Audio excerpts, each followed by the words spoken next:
आज त्या बीडला जे झालं ते संतोष देशमुख काय बिचारे त्यांना काय किती घाणेरड्या पद्धतीने मारावं, किती घाणेरड्या पद्धतीने मारावं. बरं तुमच्या अंगामध्ये नसानसामध्ये जर एवढी क्रूरता भरलेली असेल ना, मी दाखवीन जागा, तिथे जा.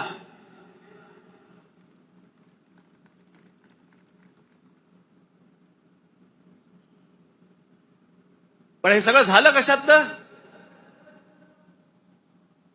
त्या विंडमिल, तिकडची ऍश, तो तिकडचा जो काय प्रकल्प त्याच्यातनं निर्माण होणारी जी काही ती राख आहे. म्हणजे मी आजपर्यंत ऐकलं होतं की राखेमधनं फिनिक्स पक्षी उभारी घेतो. आमच्या बीडमध्ये राखेतनं गुंड तयार होतात.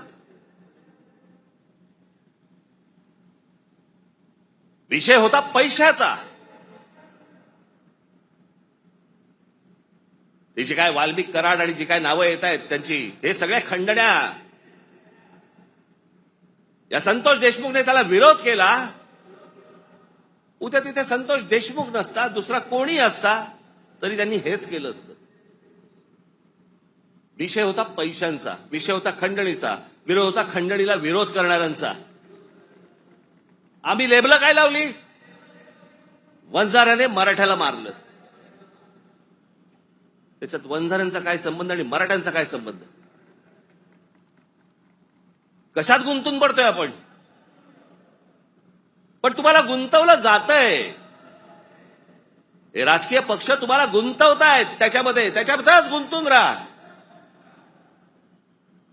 आमच्या मुलांच्या शिक्षणाचा विचार करू नका, विषय आणू नका. आमच्याकडे रोज शेतकरी आत्महत्या करतायत.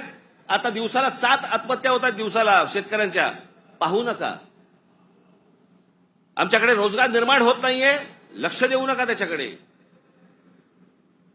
असंख्य मुलं आणि मुली मराठवाडा सोडून पुण्याकडे येत आहेत. दुर्लक्ष करा त्या गोष्टींकडे. आम्ही कशात अडकवलंय त्यांना? सगळ्यांना जातीपातीमध्ये अडकवलेलं आहे.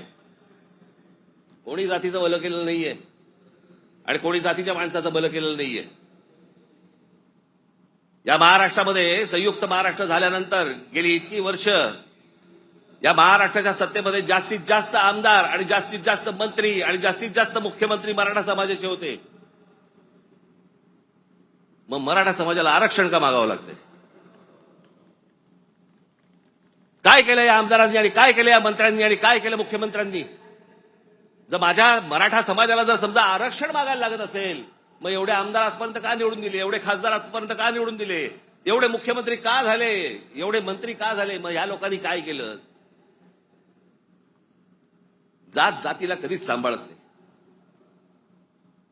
हे फक्त निवडणुकांमध्ये फक्त तुमची मतं घेण्यासाठी म्हणून फक्त जातीचा वापर करतात. याच्यानंतर काही होणार नाही.